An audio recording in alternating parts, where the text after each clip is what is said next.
Yeah, we're working on some red dock lines. Must mean we're ready to move over one.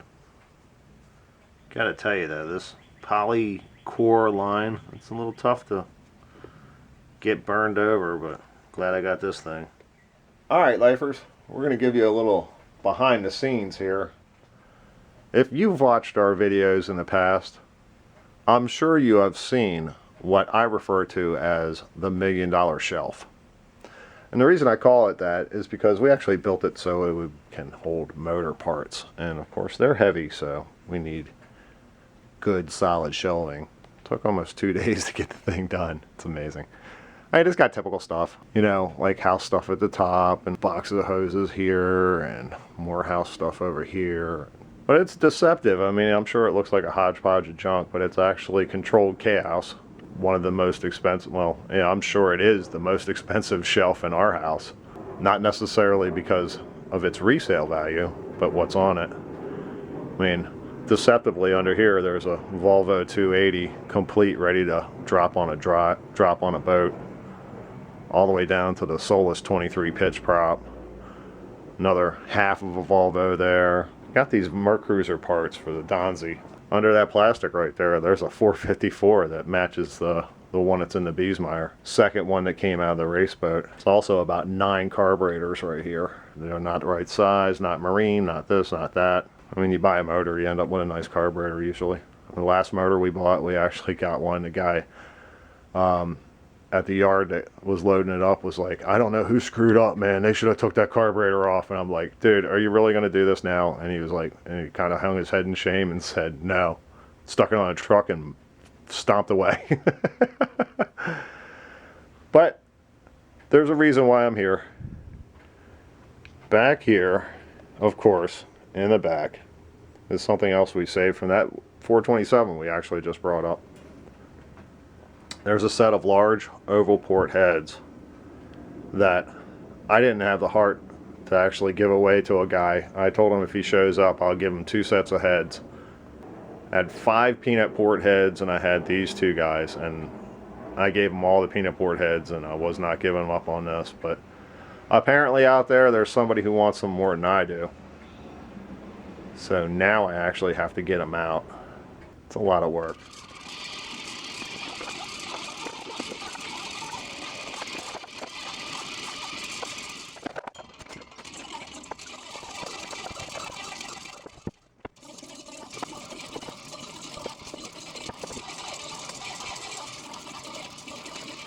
We got most of the shelf put back, and I was grabbing this thing here, and it made me think of something that I should tell you all. One of the reasons why this gem is actually just sitting on a shelf is because I can't find a match under $650. And this is where the Corvette people need to like just back the truck up a little bit. And the reason I say that is because they are running these intakes up to absorbent amounts of money. And in this case, being a 3963647, the only thing this will fit on is a tall block 427. And the Corvette people see 427, they see Winters aluminum intake, you know, the Winters, a little symbol over here. They see a Winters aluminum intake and they go, sold. They don't realize that it's for a tall block. So in their shame or what have you, they buy it, they hide it, and you never see it again. I mean, I don't think there's any, I mean, maybe there is, but I doubt it's very popular to put tall block 427 Chevys in Corvettes, but maybe I'm wrong. But they're running up the absorbent pricing. And as I said, if you looked at this thing on the shelf, you'd think, $100. In reality, you could sell this in like 5 minutes on eBay at $600. And if you want to sit a little while, who knows? Because that's where I'm at. There's like 2 guys now to have them, and in both cases, I've talked to them and I've told them, hey, they're like 427 tall blocks. They're like, yeah, whatever. Don't care. They just want big bucks for it. So sadly, this thing's going to have to go sit back on the shelf until one day somebody comes to their senses and says, you know what, you're right. I got ripped off. I paid $600 for it. I thought it was for a 427. I can't figure out why it doesn't fit. This just looks like a typical winter's Chevy big block intake. Let's have a closer look. So what's so special about this guy? Well, first off, it's the original intake off of a K Kiefer 482. And the years are right, it being a Chevrolet part, because as I said, the only thing in a K Kiefer 482 that was made by K Kiefer was the rods. Everything else they took right off the shelf out of Chevrolet. Just mixing and matching the parts better than what Chevy would do. First off, it's aluminum. Second off, you can see they've cut out the center plenum. As we flip her over here, and those runners have been so ported, it's insane. You can notice the ramp ups right there so they can match the intake gaskets. And a piece of trivia, the people that did all the porting and polishing was Crane. You know, the cam company. That's how they got started in the business. There's a stamp somewhere. I'm going to look up on my pictures and see if I can find it.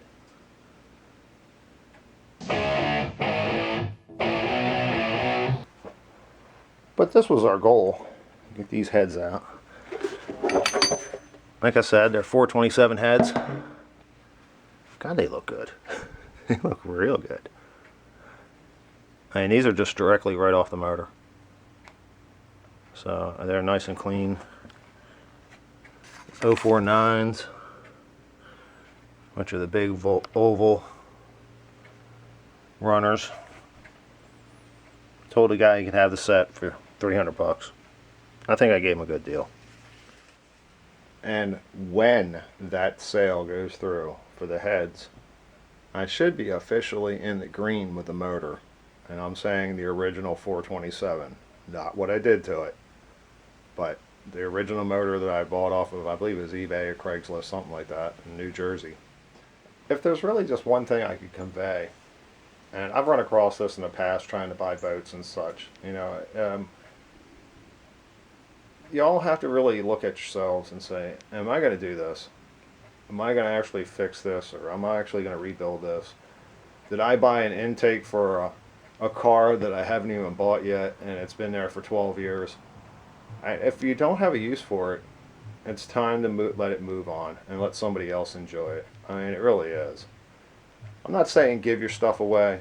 I mean, I would never say that, but maybe be a little more realistic about the, you know, what you're asking. And everybody's so tight-lipped about everything. I mean, they don't want to tell you how they built their motor. I don't know why. I mean, it's like some guy in California doesn't want to tell some guy in Maine about how he built his motor, because maybe, just maybe, they'll run across each other out on the Pacific, Atlantic, Panama Canal. I don't know. I don't get it. So, I mean, if I got something, all my build sheets are on my websites. Supernova19.com, Supernova24.com. Every build sheet I have is out there, part for part number. And so what? I don't care if somebody wants to critique me. I mean, maybe they know something better. Maybe they're just being an ass. I don't know. But all I'm saying is, you know, you got to let go of some things. And if you're not planning on keeping it, there's no reason to keep it. There's Mark's advice for today. You enjoy. Hey, lifers. Sad news to report. We have officially broken down. Right over there where those two deer are sitting. Had to have my football player assistant actually help me push my lawnmower back to Shantytown. I don't know if you all have ever had to push one of these hydrostatic transmission lawnmowers, but let me tell you, there is no neutral. I mean, there is a spot on the shifter that will actually stop it from going forward or backwards, but there is no neutral. I mean, you have to actually literally push the wheels over through the transmission. And she just died. I mean, like somebody turned the switch off. So after testing a few things to make sure it had spark and it made sure it had fuel, I found that it wasn't getting any fuel. This will be my third carburetor on this little guy in probably 6 years. I don't know. So inside our little Amazon package here, we have this guy. And inside our little box, we have this little precious thing. I really wish the Race Boat had used carburetors like this. This guy here, 30 bucks. Race Boat carburetor, 400 bucks. If I don't get this yard mode, there isn't going to be a Race Boat life. Started it 3 days ago, then it got rained on like 10 minutes after this thing broke down, and then it got rained on again yesterday.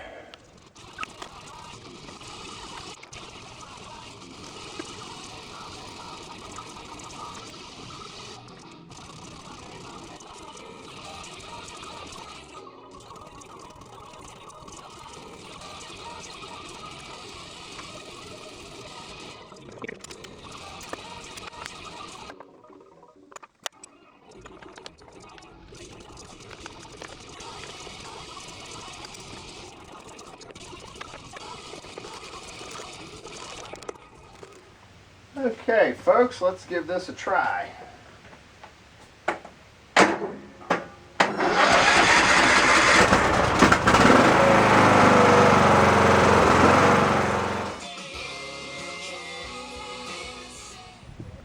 I was just looking at my tracking. It looks like I've been a little busy. And with doing 46 miles has its consequences.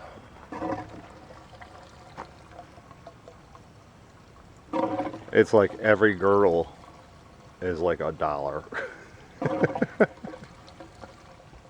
I mean, gas is a real issue around here. I mean, yeah, we got the John boat. It has a 3.5 gallon tank. The Donzi, 23 I think it is. Now the Beezy, you would think it'd have nothing in it, but in reality, it actually has 2 saddle tanks and they're 13 gallons each. That's 26 gallons. Then we have the 19. It takes 60 gallons. And then of course we have the 24, which at the moment it has 2 50-gallon saddle tanks in it. So that's another 100 gallons. 160, 200, easily. At least we didn't have to fill up like they did when they used to race it with 250 gallons of gas in one boat. That's insane. I really do wish they'd quit screwing around with gas cans. This one, you have to depress the nozzle to make it work. Well, there's really no other way to depress the nozzle. Now the other one, it's so much easier. But at the same time, those necks usually break off in no time. I've been very careful with it, trying to make sure it doesn't. But to even find a gas can that's functional these days is getting ridiculous. All because of regulations. Just a piece of trivia for all y'all. Just before Hurricane Sandy, they put out the last gas can manufacturer out of business because of too many violations. So now the Freedom Juice has to come in a foreign-made can. Maybe somebody's made that, but I saw that a couple years ago. Maybe somebody's making them since then, but I was shocked. A gas can. They've been sued so many times they were put out of business. Wow. When we were kids, we used milk jugs.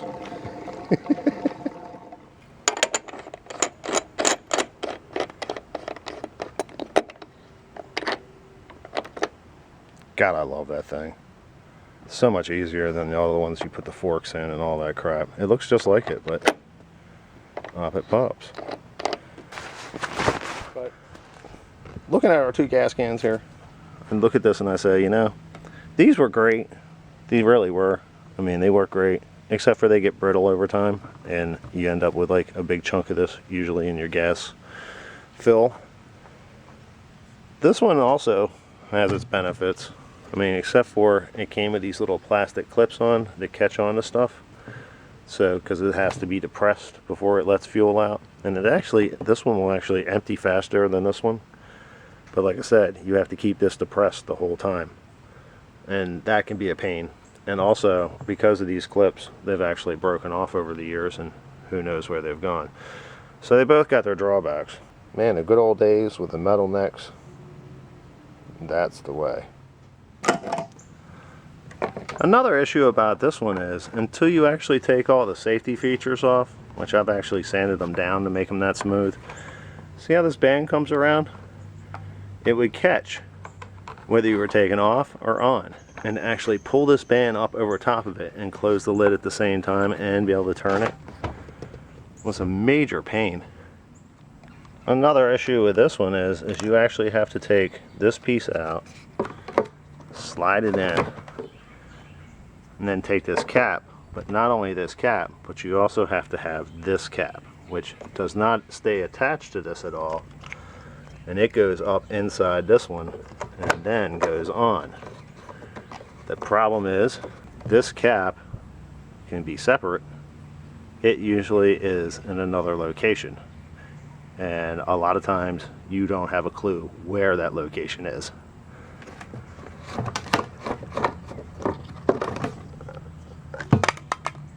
So that's what happens to it. You throw it over there, you put your pieces back together, you stick them on, you do your thing, and then where's the cap? And one other thing about transporting this guy up here is when you lose the cap, you end up leaving the nozzle on, and if it's full and falls over, it's going to break that guy off. And then you have gas. Blah, blah, blah, blah, blah, blah, blah, blah. I mean, these tanks are over a decade old. And look at some of the stupid warnings on here. Extremely flammable. It's gasoline.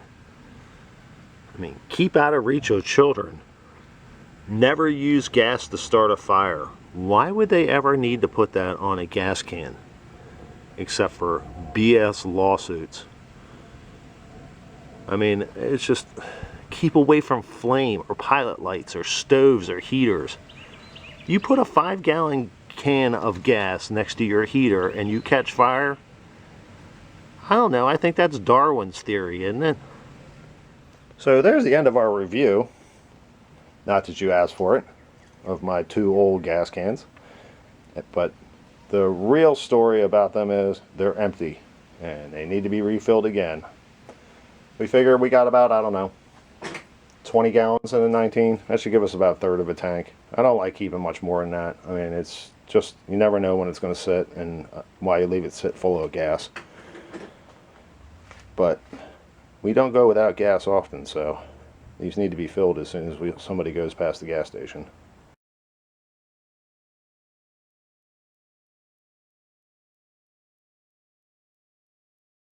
Hit pause. Not you, me. I'll wait for after the truck. Another thing about this one is, damn. That's a snapper.